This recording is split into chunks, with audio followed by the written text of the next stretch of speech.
আরেকটা জিনিস আপনারা মেনটেন করতেন সময়টা, হ্যাঁ। মানে সময়ের এখন তো আমরা ট্রাফিক জ্যামের জন্য মানে অনেক মিথ্যা কথা বলি যে এই তো চলে এসেছে, কিন্তু আপনাদের জেনারেশন পর্যন্ত আমি দেখেছি এবং এই জেনারেশনে অনেকে আছে কিন্তু আপনাদের জেনারেশনে বেশিরভাগকেই আমি দেখেছি যে সময় মেনে চলতে, এবং সেটি খুব সম্ভবত আপনারা সেটা থিয়েটার হোক কিংবা আপনি নাচ করতেন ছোটবেলা থেকে, সেখান থেকে খুব সম্ভবত সেটার একটা পেয়েছেন। ডিসিপ্লিন আমাদের তো ভাইয়া আমরা যখন সরকারি ট্যুরে যেতাম তখন তুমি জানো নাচের থেকে আমরা হ্যাঁ, হ্যাঁ। সরকারি ট্যুরে যেতাম, একটু ওখানে দেরি কিন্তু হলেই বোধহয় এম্বাসিতে মিনিস্ট্রিতে কমপ্লেন আসতো যে God! 8টার সময় 8টা 5-এ ঈশিতা বাসে উঠেছে।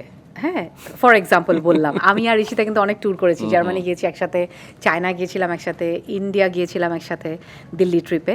তো ধরো যে ওখানে কিন্তু ভীষণ স্ট্রিক্টলি টাইম মেনটেন করতে হয় এবং তুমি পারমিশন ছাড়া কোথাও যেতে পারবে না, বা মিনিস্ট্রিতে কমপ্লেন হয়, শিল্পকলায় কমপ্লেন হতো, এবং নাচের রিহার্সেলের সময় আমাদের টিচাররা একদম ঘড়ি ধরে আর বেত নিয়ে দাঁড়িয়ে থাকতো যে 5টা রিহার্সেল 5টা 10-এ কেকে ঢুকলো। রতন স্যার অনেক বেশি কড়া ছিলেন। আচ্ছা।